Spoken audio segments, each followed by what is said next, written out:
E de volta com mais um vídeo, espero que estejas a ter um dia espetacular. E hoje temos aqui uma caixinha Android TV da Hugos, que é uma marca que nós conhecemos. Eu vou deixar o link lá em baixo. Esta caixa tem várias coisas interessantes. Uma delas é a qualidade de construção que eu partilho já contigo. E a outra tem o novo AM-Logic S928XJ, que nós ainda não analisamos aqui no canal. Vamos dar uma espreita dela e tentar perceber quais as melhorias em relação aos outros, pelo menos a nível de performance, e se isso tem algum impacto real ou não. Portanto, vamos conhecê-la um bocadinho melhor e bora lá.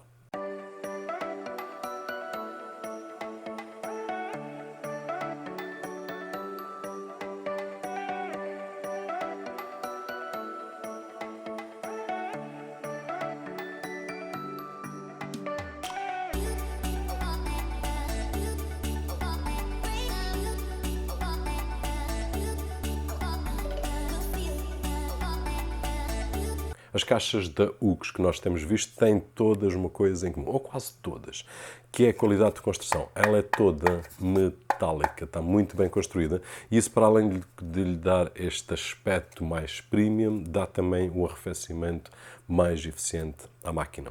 Para além da boa construção, ela, a nível de entradas, tem duas portas USB tipo C, uma para alimentação e a outra para passagem de dados. Tem um HDMI, uma porta Ethernet 1 gigabit, uma saída óptica e uma auxiliar de 3.5 mm. Tem também três portas USB 3.0 e uma porta SD, assim como três antenas SMA. Bora lá ligá-la. E agora estamos aqui com a Hugos AM8, só para te mostrar um bocadinho aqui o firmware. A nível de Android não há assim muitas novidades, mas eles implementaram aqui uma série de situações. Algumas nós já conhecemos, como o Hugos Remote Server, em que a gente pode implementar aqui um servidor de ficheiros, etc., com a caixa. Mas vamos olhar aqui para as opções. Tudo normalíssimo, mas se formos aqui às preferências do dispositivo, podemos ver aqui Android 11 e o dispositivo em si, mas não é isto que eu te quero mostrar. Isto tudo aqui a gente consegue encontrar em qualquer dispositivo, mas, por exemplo, aqui a Hugos tem esta interface em que a gente pode customizar as barras, em que eu posso fazer desaparecer a de cima, por exemplo, ou a de baixo. Consigo disponibilizar os swipes para cima ou para baixo para esconder ou para mostrar e por aí fora. Portanto, eles continuam com esta customização a nível de software. Depois, se nós formos aqui às aplicações recentes em que a gente pode customizar como é que queremos os tiles, principalmente no outro modo de home screen, que a gente já vamos dar uma espreita dela, apesar de não ter assim nada de especial. Depois temos também aqui a parte do Hardware Monitor, em que eu posso, por exemplo, dizer, ok, eu quero ver qual é a Network Usage. E já vou puxar aqui a barra para cima, porque pode ficar fixe ou não, isto é uma coisa opcional. O IP address, o meu MAC address, se eu quiser. Neste caso até não quero, mas quero, por exemplo, a temperatura do CPU e quero a frequência do CPU e o load do CPU, por exemplo, e quero ver isto tudo aqui no ecrã enquanto estou a fazer, seja aquilo que for. Até vou tirar aqui o Network Usage, vou colocar a RAM e posso colocar também Display Mode e ele vai me dizer, ok, estás em 4K a 60 Hz e posso andar aqui a brincar com estas situações todas. Portanto, é uma das coisas que nós já tínhamos visto em algumas máquinas da Hugos, continua presente e um bocadinho mais aprimorado. Portanto, aí depois posso completamente remover aquilo que eu não quero. Eu até posso deixar aqui CPU Temperature Load e ok, pode ficar assim, só para a gente ver uma coisa aqui a seguir. Depois temos o home screen, em que a gente escolhe um dos dois, neste caso está este aqui que é o Launcher 3, mas se eu carregar aqui, se eu sair e carregar aqui, posso escolher, por exemplo, este apenas uma vez.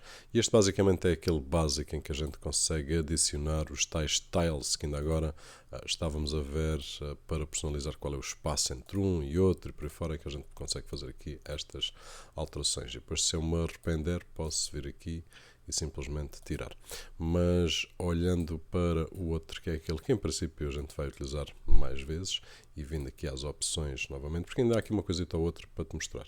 Painéis e interface, nós já vimos basicamente tudo. Falta aqui a parte da voz input, mas isto é apenas para escolher qual é o serviço que a gente quer para o assistente e depois algumas animações a nível das transições, etc, etc. Aqui no Power temos também várias opções. O indicador de Power, se queremos a luzinha aqui de cima da box a mostrar ou não. Eu vou tentar mostrar uma imagenzinha aí, em que a gente pode ligar e posso, para além disso, customizar a cor que eu quero mostrar. Por exemplo, enquanto está ativo verde, quando está a dormir está azul, mas eu posso mudar isto para qualquer outra cor. E isto é giro para personalizarmos o nosso sistema. Para além do Power Indicator, posso obrigar a máquina a estar sempre acordada e nunca ter o screensaver nem nada. Posso também aqui, qual é a opção do comando para fazer o Sleep, Wake from Motion, Power from Bluetooth, ou seja, qualquer dispositivo que esteja ligado vai fazer com que ela acorde. E posso também aqui, por exemplo, e por isso é que deixei aqui o CPU, eu posso maximizar e ter CPU sempre no máximo. Uma espécie de, não é de overclock, mas é mantê-lo sempre em alta. Apesar de estar a utilizar apenas 2%, 3% do CPU, ele está no máximo. Se eu baixar agora, ele há de voltar eventualmente para os 500, 600, que é aquilo que ele utiliza em estado de poupança, digamos assim. E basicamente é isto. Depois, a nível de storage, é o normalíssimo. Temos a opção de super user, que a gente pode fazer root, e temos aqui as situações normais. Se eu carregar aqui, vou para as opções do Android e aí já não tem assim nada de especial para te mostrar. Portanto, basicamente, a nível de firmware da UGOS AM8, é isto que existe de diferente das máquinas Android normais, digamos assim. E agora que já conheces o firmware dela, a nível de benchmarks, eu fiz alguns só para a gente tentar perceber as diferenças.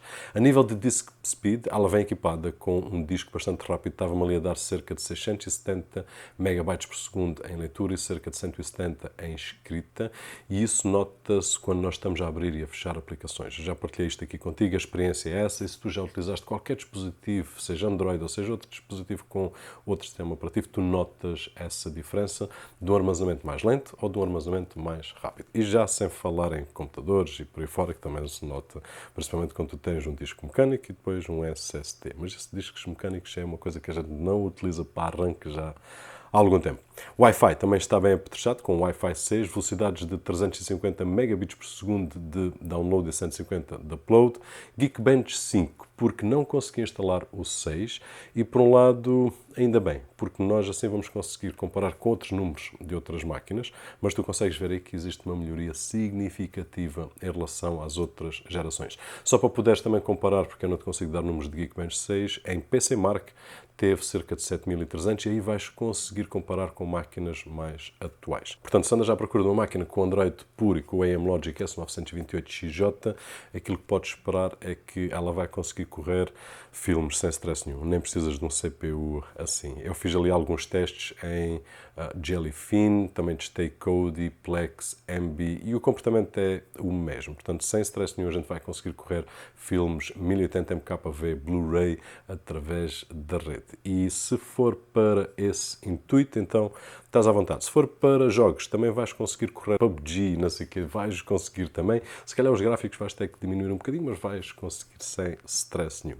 Agora, em conclusão, está uma máquina que está gira, mas será que é esta máquina que tu andas à procura? E eu sinceramente gostava de ouvir. Sim, Roberto, ando à procura de uma máquina com Android puro e a minha questão é porquê? Deixa lá em baixo nos comentários que tipo de utilização é que tu dás a uma máquina com Android puro ou porquê que preferes Android TV, por exemplo. Qual o tipo de utilização e se é que ainda usas uma caixa Android e porquê? E isso era muito fixe ver os comentários da malta, porque já há tempo aqui no canal que não olhamos para caixas Android e podem estar até passado todos para Apple TVs e companhia limitada. Eu continuo a dar preferência, apesar de ter Apple TV 4K, como tu sabes, continuo a dar preferência a Android, porque nós temos uma liberdade espetacular. Quer seja Android TV para algumas situações, quer seja Android puro para outras situações. Dito isto, eu espero que estejas a ter um dia espetacular, espero que ele continue espetacular. Se o vídeo ajudou um bocadinho, então não te esqueças de deixar aquele thumbs up, algures por ali, que é muito agradecido aqui deste lado. O meu nome é Roberto Jorge e, como sempre, vemo-nos no próximo.